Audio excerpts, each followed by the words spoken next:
welcome back everybody. Thank you for joining. This is part 3 of the Axial build, and as you can see we are going to be working on the rear axle today, finally. So I'm going to replace the axle housing, the lockouts, and the link truss. They're getting replaced with the Xtra Speed axle housing. They're pretty good. Different names: AX Steel, AX Speed, Xtra Speed, Xtra Steel.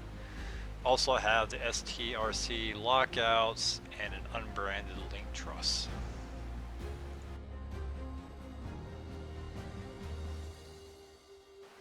Removing the axle is the easiest thing to do. You got 5 screws. You got the upper link mounts right there. Then you have the 4 going through the axle to the lower link mounts, and that's it. The whole rear housing comes right off. Anything that has the AR-60 axles on it, like the Yeti, the Wraith, the SMT-10. I'm sure there's a couple other ones I don't remember, but it's super easy. I was kind of wondering how much weight all the metal axle housings and lockouts would add. The stock one with the axles and the differential in ended up being 204 grams. The metal axle housing and lockouts altogether ended up being 403 grams, which ends up being a 199 gram difference in weight. I'm hoping with the extra weight on the rear, it's going to balance out the truck a little bit better.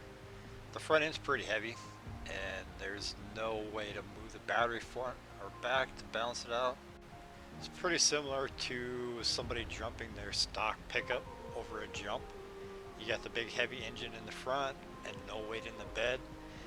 All that weight is in the front, it's just going to nosedive right to the ground. The Yeti seems to be the same way. You got the light, axles, a little bit of a cage back there. The front, you got electronics, you got the control arms, you got the A arms, you got the front diff. Quite a bit more weight. Yes, you might be able to correct it with suspension, but it's nothing more than a band-aid. If the weight balance is off, you're still going to be fighting that. You might hit a jump just wrong and the rear end pops up just like it did before. I think with the balancing being a little bit more correct, the suspension tuning will be a lot easier and consistent. All the reading I've done, all the videos I've watched, nobody seemed to mention this before. Everybody's talking about these springs, that springs, this weight shock oil, all that kind of stuff, shock locations. But the videos I watched where they seem to have fixed it, they've always had the aluminum axles. Whether it's the Vanquish ones or the Xtra Speed ones, those are the ones that seem to have fixed it, but I don't think they realized how they fixed it.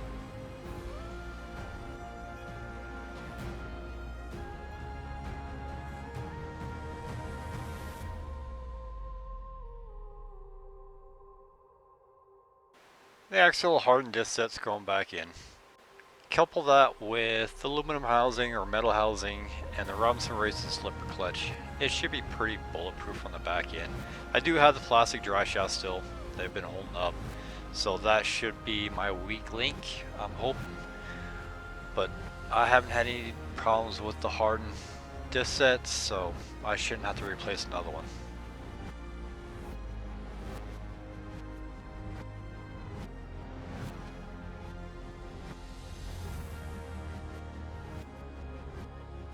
It's important to remember which way the diff came out. If you put it in the wrong way, like I ended up doing, even though I thought I had everything set up so I remember exactly how it came out, I put it in backwards. And the front tires and the back tires will actually rotate different directions. So it'll fight itself, which is not a good thing for the dry shafts.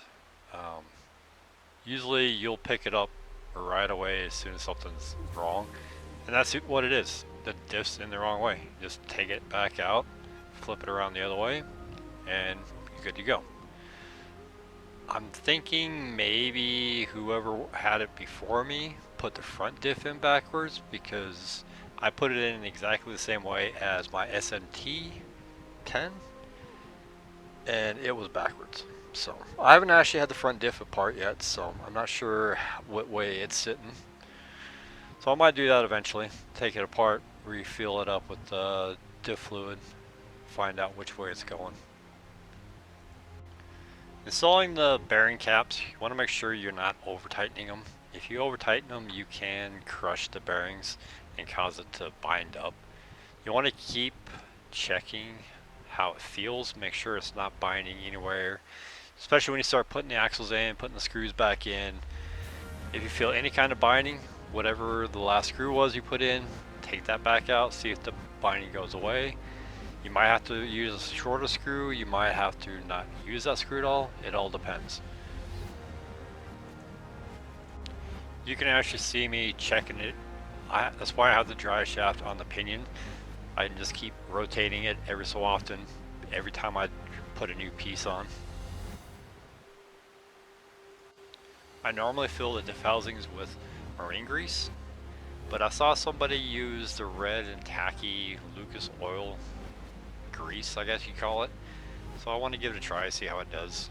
It is sticky and it does stick to frickin' everything. You can see it on my hands. I got it on the housing a couple places. It wipes off, but it's still sticky. We'll see how it does inside a diff. I've used it on windows, like on car windows, so I've never actually used it where it's gonna see heat as much. So I did have a couple issues with the housings. Nothing major, just coating issues, which is like a quality control, I guess. It was too thick on the ends, so the lockouts would not line up right. After a little bit of sanding, I was able to get that to work. Also, it flakes off really easy for the silver. I don't know why. The black ones I got on my SMT10 don't have that issue. I bashed the hell out of it, and they still look pretty good. I know the diff covers, the red part, that red flakes off real easy. As soon as you put a screw in there, you got a big old chunk missing.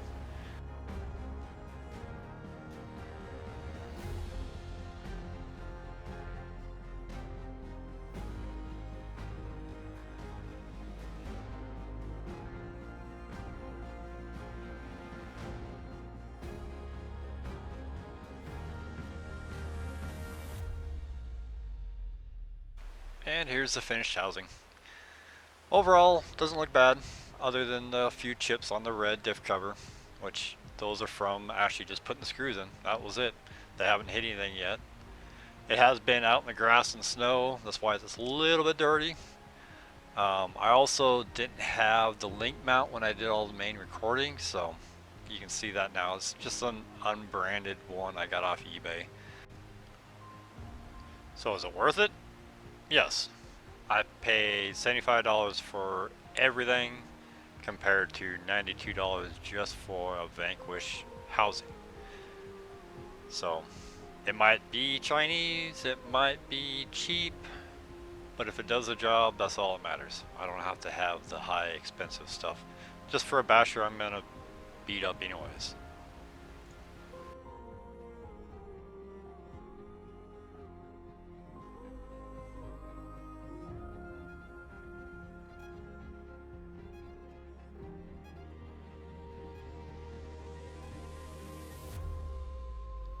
And that's it. Thank you for watching. I was gonna throw the lights in with this one, but once I was going through the cameras and stuff, I realized I didn't get as many videos as that as I thought I did. Apparently one of the memory cards was full and I didn't know that. So I'll show a little bit later on maybe how I did it, because I did a couple different things with them. But next video will be the body. I do have it done. I'm just kind of waiting to let some stuff set up and go from there. But anyways, thank you for watching. Stay tuned for the next one. I'm also trying to figure out what my next project is going to be. So if you have any suggestions, I have quite a few things out here that I need working on, like my crawlers, like my love pickup, which that might be it, but it's going to be some 3D printing stuff. I also got some 3D printing stuff that I'm going to do on the Yeti that I'm working on. It's actually kind of lights, making my own light bar across the top, seeing how that goes. And again, thanks for watching. Stay tuned. There is a little bit extra coming up, like right after this, so stay tuned for that.